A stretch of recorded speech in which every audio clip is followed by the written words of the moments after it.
चींटी और कबूतर। एक बड़े जंगल में नदी किनारे एक पेड़ पर एक कबूतर रहता था। वहीं पास ही दूसरे पेड़ के नीचे चींटियां रहती थी। एक दिन एक चींटी नदी पर पानी पीने आई और पानी पीते ही पानी में गिर गई। बचाओ, कोई मुझे बचाओ। कबूतर ने चींटी को देखा और अपने पेड़ को हिला दिया, जिससे कुछ पत्ते नदी में गिर गए। चींटी, तुम किसी भी पत्ते पर चढ़ जाओ, तुम बच जाओगी। चींटी पत्ते पर चढ़कर बच गई। फिर एक दिन चींटी उस पेड़ के नीचे अपना खाना ढूंढ रही थी। तभी उसकी नजर एक शिकारी पर पड़ी। ये कबूतर तो बहुत अच्छा शिकार है, इसे मारकर अपने दोस्तों को दिखाऊंगा। कबूतर भाई, उड़ जाओ, उड़ जाओ। कबूतर को उसकी आवाज सुनाई नहीं दी, तो चींटी शिकारी के पैर पर चढ़ गई और उसे काट लिया। ओहो, मुझे किसने काटा? इतने में चींटी वहां से भाग गई और कबूतर भी उड़ गया। ओह, लगता है ये शिकारी मुझे मारने वाला था। अच्छा हुआ चींटी ने मुझे बचा लिया। सीख, अगर हम किसी का भला करते हैं तो वो भी हमारा अच्छा ही करता है। नीलू और सरिता शहर में रहते थे। वो दोनों एक फूड कंपनी में काम करते थे। वहीं दोनों आपस में मिले और दोनों ने शादी कर ली। शादी करने के बाद भी वो दोनों उसी कंपनी में काम किया करते थे। उन दोनों को घूमने फिरने का बहुत शौक था। एक साल भी ऐसे ही गर्मियों के दिनों में उन्हें 3-4 दिन की छुट्टियां मिलने वाली थी। तो नीलू के दोस्त ने उससे पूछा, अरे भाई नीलू, क्या प्रोग्राम है तुम्हारा? कहाँ जा रहे हो छुट्टियों में इस बार? अरे हाँ रमेश, इस बार हम कहीं बड़े शहर में नहीं जा रहे। इस बार हम गांव में और एक हेरिटेज वॉक के लिए जंगल में घूमने जा रहे हैं। और छुट्टियां मिलते ही दोनों एक पहाड़ी के क्षेत्र में घूमने के लिए निकल जाते हैं। वो दोनों एक गांव में ठहरते हैं।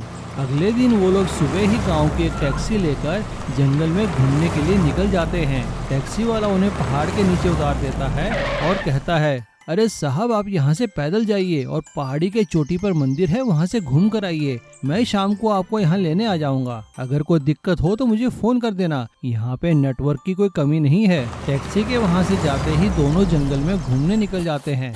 जंगल में घूमने के लिए एक साफ सुथरा रास्ता बना हुआ था।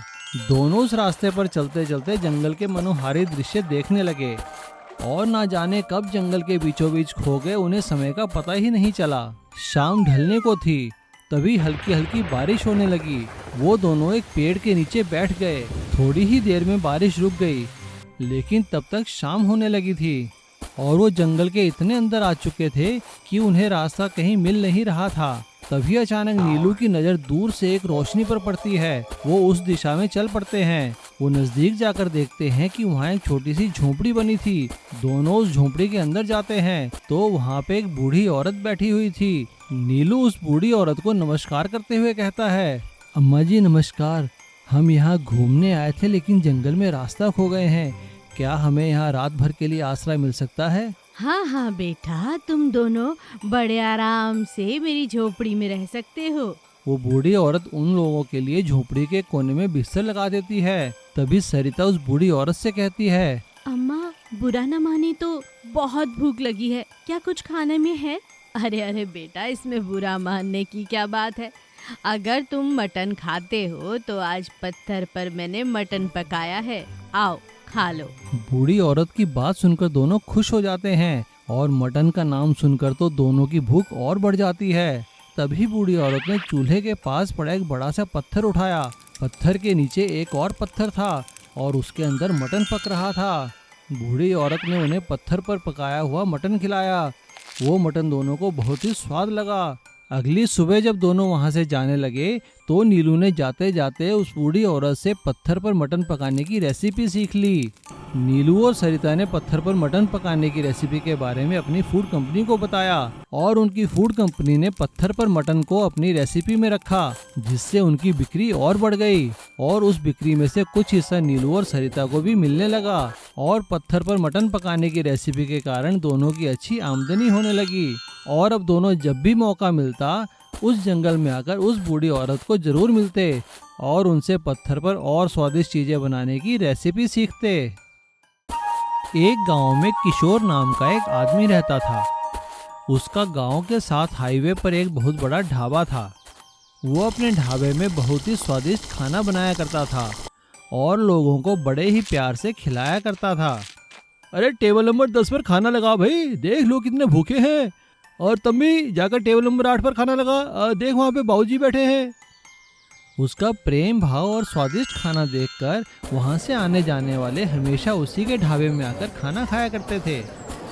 उसके परिवार में उसकी बीवी और उसका एक बेटा था। उसका बेटा बड़ा हो चुका था। परीक्षा पास करने के बाद शहर में पढ़ाई करने के लिए जाना चाहता था, जिसमें काफ़ी पैसे लगने वाले थे। पापा मुझे इंजीनियरिंग करनी है। हाँ ठीक है बेटा, तो करो। लेकिन पापा इसकी फीस तो काफ़ी है। अरे तू फिक्र मत कर, पापा सब देख लेंगे। किशोर अगले ही दिन गांव के बैंक में जाकर बैंक मैनेजर से लोन की बात करता है। बैंक मैनेजर किशोर का एजुकेशन लोन पास कर देता है और किशोर पैसे लेकर अपने बेटे को इंजीनियरिंग के लिए शहर भेज देता है। गांव में ही रहने वाला कमल किशोर की तरक्की से बहुत जलता था। ये किशोर न जाने क्या घुट्टी पिलाता है सबको। देखो तो बैंक ने उसे लोन भी दे दिया और मैं जाता हूँ तो मुझे मैनेजर मना कर देता है। इसको सबक सिखाना ही पड़ेगा। कमल यही सोचता हुआ जा रहा था, तभी अचानक एक बूढ़ा उससे जा टकराया। अबे बूढ़े देखकर नहीं चल सकता क्या? और टकराते ही उस बूढ़े के हाथ से एक छोटा सा पुराना सा लोहे का बक्सा गिर पड़ा, जिसे देखकर कमल ने हंसते हुए जोर की लात मार दी। तभी अचानक सामने से किशोर आ गया और उसे वो बक्सा देते हुए कहा, बाबा ये लो आपका बक्सा, आप भूखे लग रहे हो। अरे चलो मेरे ढाबे में, मैं आपको खाना खिलाता हूँ। और किशोर उन्हें अपने साथ अपने ढाबे पर ले गया। उसने उन्हें बड़े प्यार से खाना खिलाया। जाते हुए उस बूढ़े ने किशोर से कहा, बेटा मेरे पास तुम्हें देने के लिए कुछ नहीं है, बस ये बक्सा तुम रख लो, ये मुसीबत में तुम्हारी मदद करेगा। और वो किशोर को वो बक्सा देकर चला गया।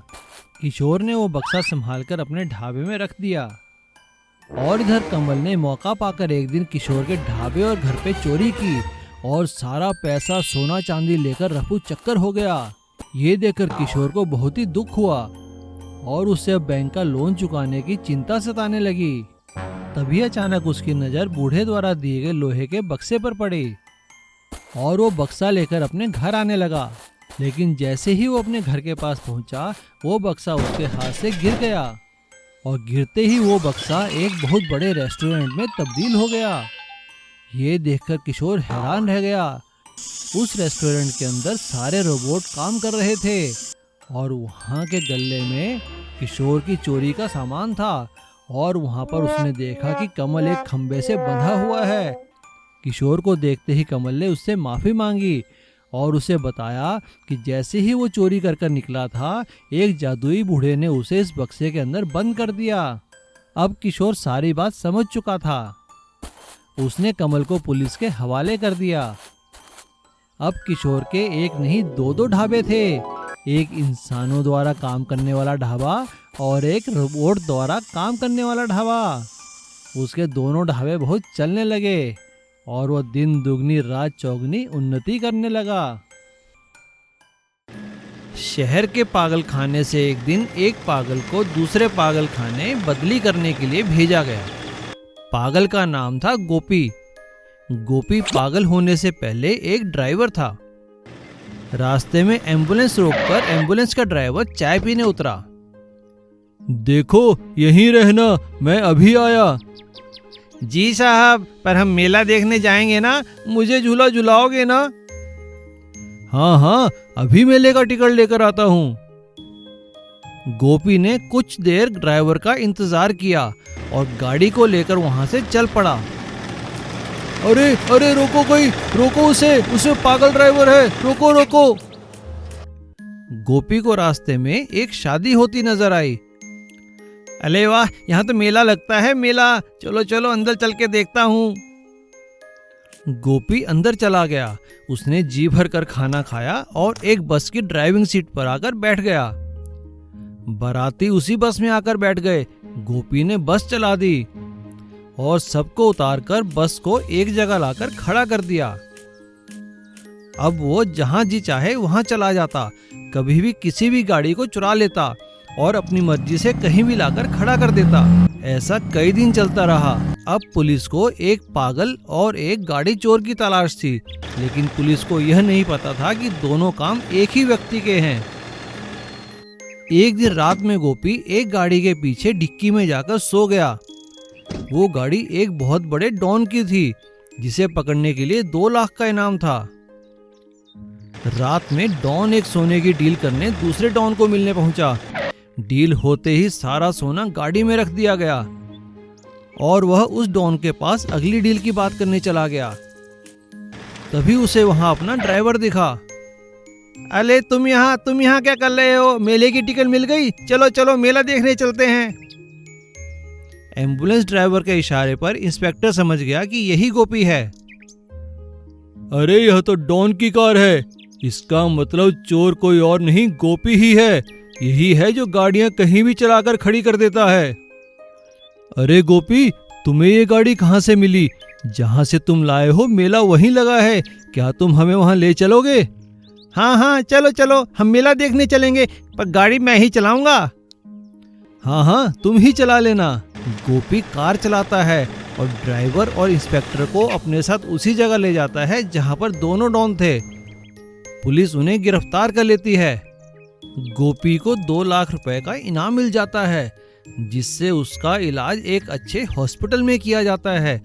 कुछ ही दिनों में वह बिल्कुल ठीक हो जाता है।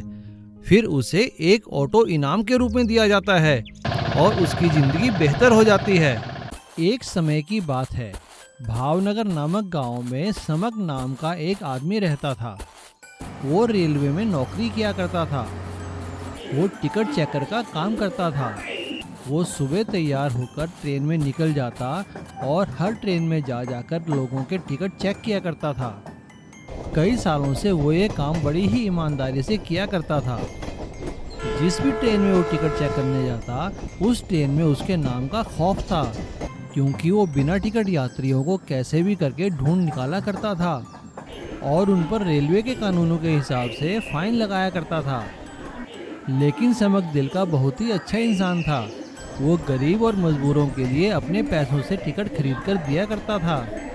भावनगर के पड़ोस के चावनगर गांव में सुनील नाम का एक आदमी रहता था और वो हमेशा ही बिना टिकट ट्रेन में यात्रा किया करता था और अपने गांव के लोगों को बड़े ही शान से बताया करता था। अरे काका पता है, आज मैं भावनगर गया था, भावनगर, वो भी बिना टिकट, और देखो तो कोई भी मुझे पकड़ नहीं पाया। अरे सुनील ध्यान से चला कर, तुझे पता है भावनगर से चावनगर में समक की ड्यूटी लगी है। वो जैसे भी करके बिना टिकट यात्रियों को पकड़ लेता है। अरे समक हो या चमक, सुनील को पकड़ने वाला आज तक पैदा नहीं हुआ, समझा? चल मैं तुझे तरकीब बताता हूँ। और इस तरह से सुनील सभी गांव वालों को बिना टिकट यात्रा करने के लिए उकसाया करता था और चावनगर के लोग सुनील की तरकीबों के बारे में जानकर अब बिना टिकट यात्रा करने लगे। गांव के कुछ बुजुर्गों ने उन्हें समझाने की कोशिश की। भाई देखो बच्चों, बिना टिकट यात्रा करना गलत है। तुम लोग ऐसा मत किया करो, अगर पकड़े गए तो गांव का नाम बदनाम होगा। अरे काका, काहे का गांव का नाम बदनाम होगा? इतनी महंगाई है, अगर हम टिकट के पैसे बचा लेते हैं तो आपको क्या, चलो बैठ के हुक्का पियो चुपचाप। सुनील ऐसा कहकर गांव के लोगों को चुप कराया करता था। धीरे धीरे ये बात सभी लोगों में फैलने लगी और इस बात का पता जब समक को चला तो उसने ठान लिया कि वो जैसे भी करके बिना टिकट यात्रा करने वाले चावनगर के यात्रियों को पकड़कर ही रहेगा। एक दिन जब सुनील बिना टिकट यात्रा कर रहा था, तभी अचानक समक उसके डिब्बे में आ पहुंचा और उसने इशारा कर दिया और दूसरी तरफ से पुलिस वालों ने डिब्बे का रास्ता रोक लिया। सुनील ने अपने आप को फंसता देखकर वहां से भागने की कोशिश की और भागने की कोशिश में उसका पैर फिसला और रुकी हुई ट्रेन से वो बाहर जा गिरा। उसके सिर पर काफी चोट आई। समक उसे उठाकर हॉस्पिटल में लेकर गया और उसने वहां उसका इलाज खूब अच्छे से करवाया, लेकिन साथ ही उसने सुनील पर बहुत बड़ा फाइन भी लगाया। समक ने सुनील को समझाते हुए कहा, देखो बेटा, बिना टिकट यात्रा करना बहुत बड़ा अपराध है।